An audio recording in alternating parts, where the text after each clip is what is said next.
Jessica Seram. Dobrý deň.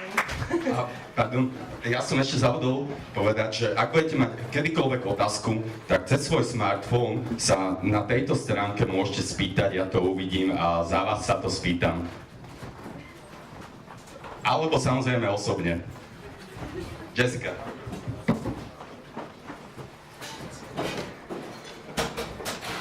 I think I was 8 or 9 when I first had an existential crisis. Can anyone here relate? I grew up on a small farm in Canada, and I remember being so confused as a child about what was going on around me. I was this really sensitive kid, and I felt like there was all of these things happening, these different dynamics and between people and things not being talked about, and I was always really, really confused. I was really confused, and I was 8, so I had no way to articulate this confusion and what was going on. And what was worse was that nobody around me was identifying it either. So nobody was looking at me and saying, oh, right, that makes sense that you're feeling this way. And it was pretty crazy making at a pretty early age. Now, on the flip side, I wonder if any of you can relate to this. Having the experience of, say, seeing a film, or going into an art gallery, or reading a book, and suddenly feeling like that artist, that author, that filmmaker has made your experience of the world visible. You read the book and you think, finally, this is me. This person has reflected back my reality. I am now seeing it visible outside of me. And if any of you are anything like me, there's such a deep sense of relief that comes with this experience of feeling really seen and feeling like your experience is valid. Now, I was recently reading a book by a neuroscientist, Daniel Siegel, and he has this fascinating theory where he talks about how important it is that we have a cohesive story of the world, so that we each have a story that makes sense to us. And the most interesting part for me is that he's talking about the fact that it matters less whether or not this is a good story or a bad story. What matters is that we have a story that makes sense to us. And ideally, the way this happens is that when we're younger, we have somebody around us, an adult, a neighbor, grandparent, somebody who really sees us and helps us to make sense of the world around us. So I'm talking about all of this because my question for us today as creative beings, as artists, as designers, as image makers, is how can we create more images that connect people to the truth of their experience so that their internal reality is mirrored in these art objects that we're making. So I have a couple theories about how this is possible. So we're gonna start here, and I don't know, is this image familiar to anyone? This is not my art. This is actually an artist named Cy Twombly. And this was made back in the 60s.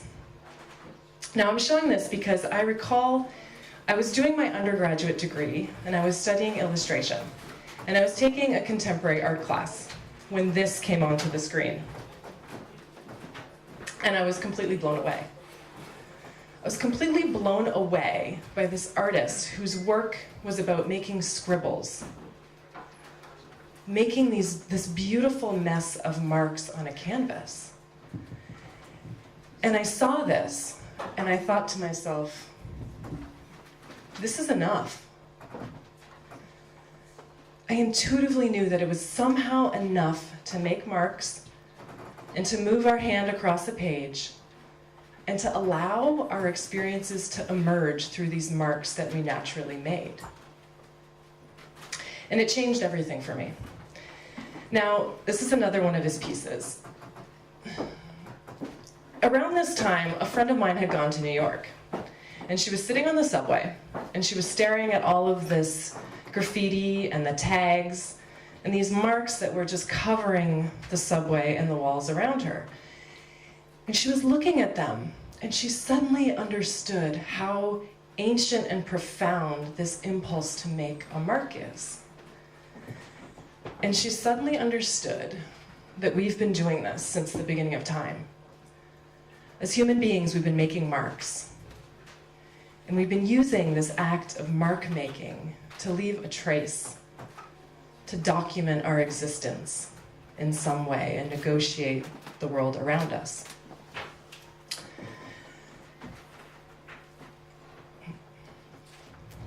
Now, not long after this, I was actually in New York myself, this incredible museum called the Dia Beacon, which is in upstate New York.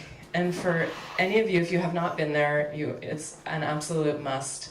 It's this incredible old factory that is now converted into a modern art museum. And it houses this incredible collection of modern art. And at the time I was there,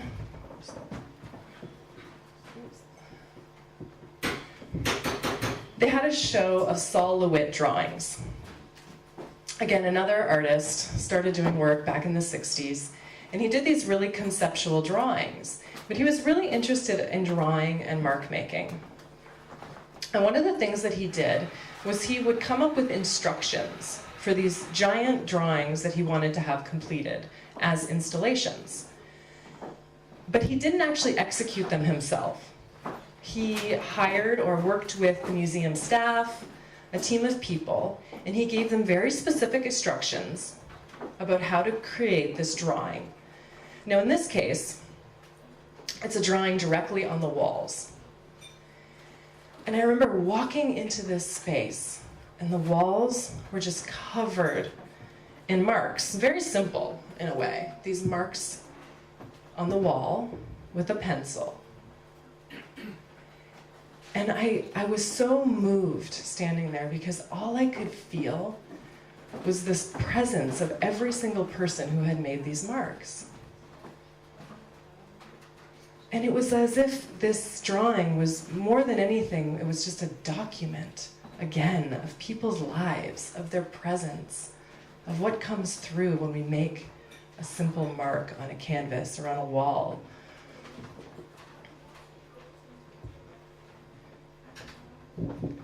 Now, one of the things I'm also struck by is, why is it, at least in my experience, why is it that more contemporary art doesn't connect us to our own experiences? Why don't we often leave a gallery, a museum, feeling seen on some level, or feeling like the artist captured some aspect of our experience? And so this is one of the questions that became a central force in my own work. And so what you're looking at here is early landscape painting I had done. When I started studying, I was actually studying illustration. But I was feeling really dissatisfied. And so I migrated over to the fine arts painting department because I really wanted to see what would happen when I stood in front of a blank canvas with no idea of what I was going to create. I felt like I needed to give myself this experience of seeing what were the marks that I naturally made, what wanted to come through me when I put aside all plans and all agenda, and didn't try to make anything in particular. And what started to happen was that these landscapes, these abstract landscapes emerged. So it was right at the end of my undergraduate career, and I was about to present these as my final show, in front of a group of professors who surely would do the thing that usually happens in this instance, which is they would talk about form and composition and whether or not I had created a cohesive body of work, and I'm sure the conversation would be peppered with some really interesting concepts. But I was so longing for something else. And so I actually invited a photography professor of mine to come look at this work before I showed it to the group of professors. And what happened was so moving for me because he looked at these paintings and there was all of these landscapes around me. And then he looked at me and then he started talking about me. He started talking about the person behind the images, about the experience that this person must have had in the world. And it was so fulfilling because I had so longed for this. I'd so longed to be in that situation and have somebody talk about the person who made it, the experience that the artist had. So it moved me, and from this point, I thought, well, let's see what else is possible.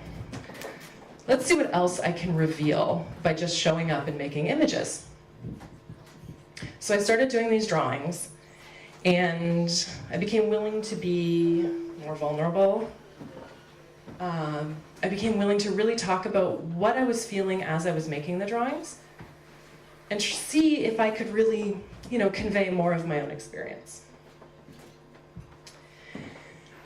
And eventually I started showing these paintings and drawings to other people, and I had that bit of nervousness that comes when I think, oh God, I'm interested in conveying my experience, but are they going to start asking me about my story and what went wrong and that whole awkward thing?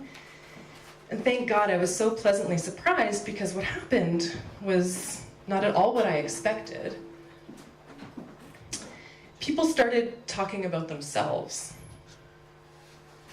And they started talking about their own stories and their own experiences and their own struggles and their own pain. And I flashed on this phrase that a professor had said to me. And I never fully understood it until this moment, but he said to me, the personal leads to the universal. And I really had to think about this. The personal leads to the universal. And I suddenly understood that what he was saying was that the deeper we went into our own personal experiences, the more they became accessible to other people, and the more it became universal. Because this work isn't just about me, right? I mean, we've all felt these ways. So I continued making these paintings.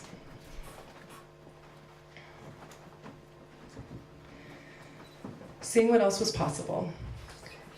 But there was still one big burning chunk of confusion in my life, which had to do with a woman who may have taught me more about mark making and documentation than I ever could have suspected at the time. What you're looking at is it's a recreation of a sheet of paper that I found in my old grandma's house. I actually called her Old Grandma, which is the translation of Stara Baba. So Old Grandma was Slovak. And this sheet of paper in many ways is one of the reasons that I'm here. Old Grandma came to Canada in the 30s, and from what I understood through gestures and stale cookies, because she never spoke English and I never spoke Slovak, she was not particularly happy about being in Canada. And she was fascinating to me. And I found this sheet of paper one day, and I asked my mother if she could translate to see, ask Grandma, what is this? What is she doing? And what Grandma told her was very matter-of-factly that she was just, every time the heat or the furnace would come on in the house, she would mark it down. And then the heat would come on again, and she would make another mark.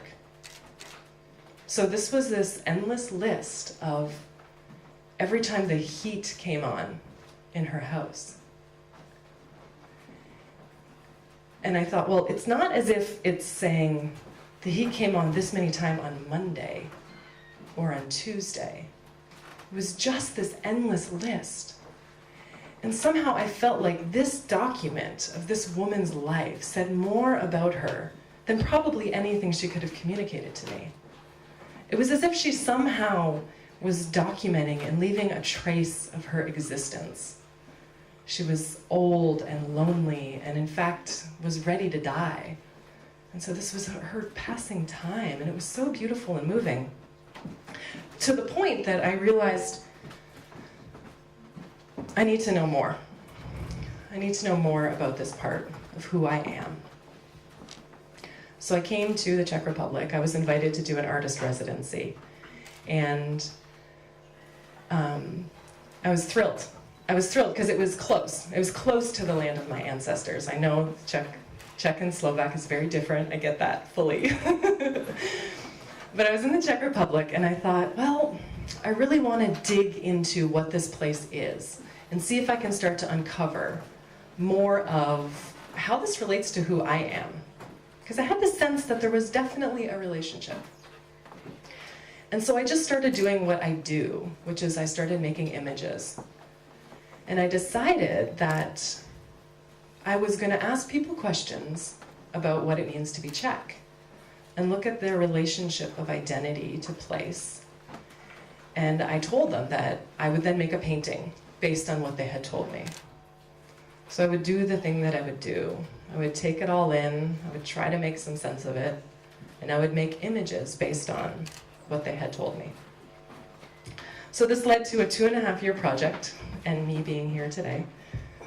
This is in conversation with Andrea.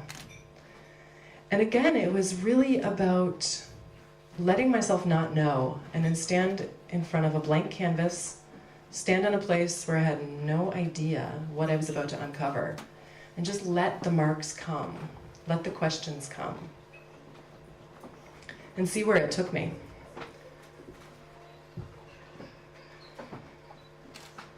So through all of this, you know, one of the things that people most like to ask me is, so tell us, what are the Czechs like?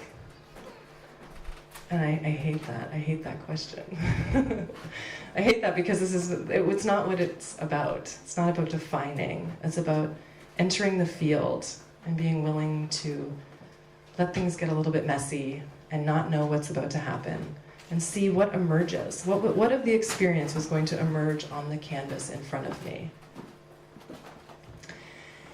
And so one of the questions I want to leave you all with today is, how can we, as artists and image makers, make more images that connect ourselves and others to the truth of our experiences, that really connect us to who we are? So I'm just going to leave you with one last question, which is at the heart of all of these images and all of the work I do. Just a pretty simple but profound question. What is true for you? So what is true for you, and how can we start there and use that as the force that creates images that connects us and others to the truth of our experiences? Thank you.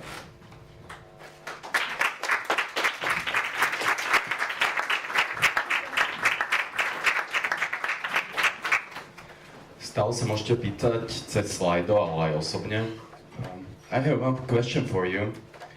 As foreigner, can you see the difference between Slovaks and Czechs? Absolutely. And what is the difference? You know, on one very easy, accessible level, it's the Slovak nature, I find, is so much more open and gregarious. And actually, when Eric and I were, you know, planning the trip and me coming, and we're talking about it, and it was so palpable that the Slovaks are such good hosts. Thank you. Thank you. So that's only one difference? It's hard for me to say. I think it's a profound difference. I don't know. I haven't spent enough time here to say what else is there. Okay. And when and why did you start with drawing and painting? I was always that kid who used to make things, usually as gifts. When a birthday would come around or Christmas time, I would start making things for people because I had this burning desire to express some aspect of what I was feeling or how I thought they were fantastic. So I was always making things, and then I happened to be good at drawing and painting, but it really wasn't until I got to college I kind of stumbled into art school because I grew up on a farm, and so there was no sense of it's possible to live a life as an artist or what that would even look like or mean. So it kind of fell into my lap. We have a new question. Who is your favorite artist, painter? Well, Cy Twombly has played a profound role in my life. I absolutely adore his work as a painter. Yeah, he's right up there. So you said you didn't find Czech psyche. Are you still trying to find it, or or the book is like finished? The book is finished, but the questions aren't. And I think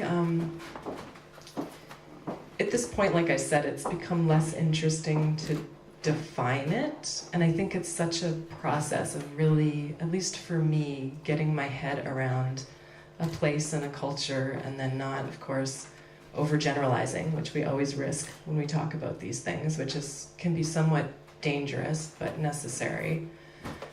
I feel like I'm actually moving. Why dangerous?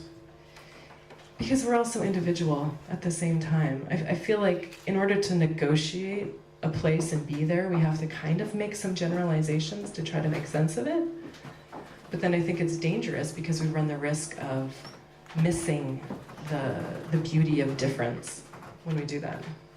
How do you see your topic of leaving marks in social networks like Tumblr or Instagram? Leaving marks. Leaving marks, yes. Can you ask me again? How do you see your topic of leaving marks in social networks like Tumblr or Instagram?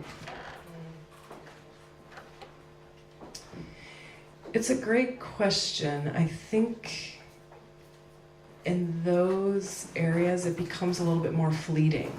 It's as if they're marks that disappear much more quickly. And also I think the other thing that's so compelling to me about the act of mark making is that it's so connected to the body. And that it leaves a different impression in us when the whole body is engaged versus when we press the button. Though I love social media for that, but I feel like it's more fleeting. Are you planning on doing a similar project in another country, nation? To be determined.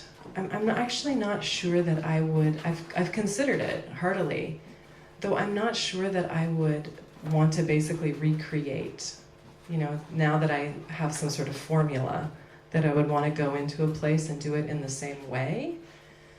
But I'm pretty married to this way of making images and responding to new places and new people and new things. But I think I would want to challenge myself a little bit more next time. Have you found the truth in your life? Was it more helpful to draw your soul or the others? Mine. I don't think for me it's not about finding the truth. It's about having a moment-to-moment relationship with what is true in this moment. Because things are constantly shifting. So no, I don't think I've found a single truth. I think I'm constantly in the process of reconnecting to what that might be for me and exploring that territory. And in terms of satisfaction, there's something beautiful. I mean, with this project, it was amazing to sit down with another person and give them so much of my time and just ask them endless questions about themselves and their stories and give them the opportunity to just talk and be seen and really be witnessed. So that was really satisfying. But in the end, I feel like the images that are rooted more in my own experience are more satisfying. Did you feel more like a researcher or like artist in this project? Artist. And I think you and I had talked a little bit about this. I mean, I haven't studied sociology. You know, I'm sure there's methods that are used when one engages in this way. But I think because I approached it as an artist, it gave me the freedom to construct the methods and also the stories, like reconstruct people's stories in a way that I wanted to, that I didn't feel married to having to follow any sort of methodology. So definitely felt like more of an artist. So it was more free for you. Absolutely, yeah. Your grandparents came from Slovakia or Czechoslovakia to Canada. You came from Canada to Czech Republic. How do you feel there as foreigner? How do I feel as a foreigner? I think one of the things for me about being a foreigner is that it calls into question so much safety. What it means to feel safe and how things that are familiar really contribute to a sense of safety. So sometimes I'm in new places and I realize I don't know how to use the tram in Bratislava. I don't understand this language, and it. So I think being a foreigner kind of keeps me on that edge of never fully being comfortable. And it's interesting in regards to my grandmother, because I often wonder what, I came here, she emigrated pre-Skype, I like to joke. That whole experience where she left a country never knowing if she would ever see, and didn't in fact, ever see many of her family members again, ever, and lost contact with a lot of them. So I think there's probably a profound difference in what it meant to have been a foreigner then versus now because of that. Another question. Can you give some examples of the feedback you got from the Czechs that initially inspired you? And how did they see themselves reflected in your works? Yeah, it's a great question. It was really, the response to the paintings was really mixed. Now, most of the people I interviewed did not necessarily have a strong relationship with contemporary art. They're really just your, everyday people. So for them, there was this weird process of suddenly, there's this painting and I know it's somehow connected to me and my experiences, but I don't really know what to make of it because it's in this style that I don't understand. So for some people, I think they still don't fully know how to connect to it. A couple of the people really loved that I had put their stories together in a way that they never would have considered. So it felt really powerful for them to see the image and to see themselves reflected back in a new way. One person hated it, absolutely hated it. And what is your current project? I'm developing a body of paintings at the moment. So I'm back in the studio, painting my own stuff. Something new or some new style? Or what's your inspiration for this project? I'm still figuring that out. I feel like the project finished and was published about a year ago, and I still feel like I'm in this territory of being more interested in mapping, and what you said, I like to now call myself a psychocartographer. So I'm looking at how can I work with these images I make, but then connect them more to cartography as we know it, to like a set of symbols that we understand that help us move through, like read a map or move through a landscape. So I'm figuring that out. Can you explain more psychocartography or you as a guide? Yeah, I'm a self-proclaimed psychocartographer because it's not a field that necessarily exists. I mean, psychogeography exists. That was developed like in the 60s and 70s. But I decided psychocartography was the best way to describe what I do because I'm interested in the psyche, the internal terrain, and somehow mapping it out. So to simplify, I usually say, well, I make maps of the insides of internal experience. How do you choose people who you want to involve in your project? It started out where I was so new to the country, I knew a handful of people, and so I let them guide me a little bit and make suggestions about who might be the best people to work with. And I had a sense of, I'd like to cover this sort of demographic range, split it up gender-wise, and also age-wise. So at first it was really organic, and I was, working with people who were interested and who had been suggested, which then led to, I was talking about the project all the time, so some people felt like they really wanted to participate. So a couple of people happened that way. And then the end, it had been a couple years, so I already knew enough people that I could start to make sure I covered, a fair enough demographic range. You put a part of yourself into your art. How do you cope with negative feedback to your work? I cry. Yeah, it's an ongoing process. I don't like it, you know. I want to be liked. I want people to get it. However, you know, part of my process has also been getting to the point of understanding, much like people do if you study marketing or business, you determine who your audience is, right? You think about, well, who is this work actually for? And you get really realistic about the fact that it's not for everyone. So that's that helps to temper the rejection experience, but it's never fun. Možno niekto nemá smartfón, takže sa môžete aj osobne spýtať. Nehambíte sa. So, last question. What is true for you? What is true for me? Well, we'll go with what's true in this moment, because that's all I've got. A little bit of anxiety. The question of, is this useful? Is this interesting? The strange experience of staring out at a sea of faces, not knowing what any of y'all are thinking.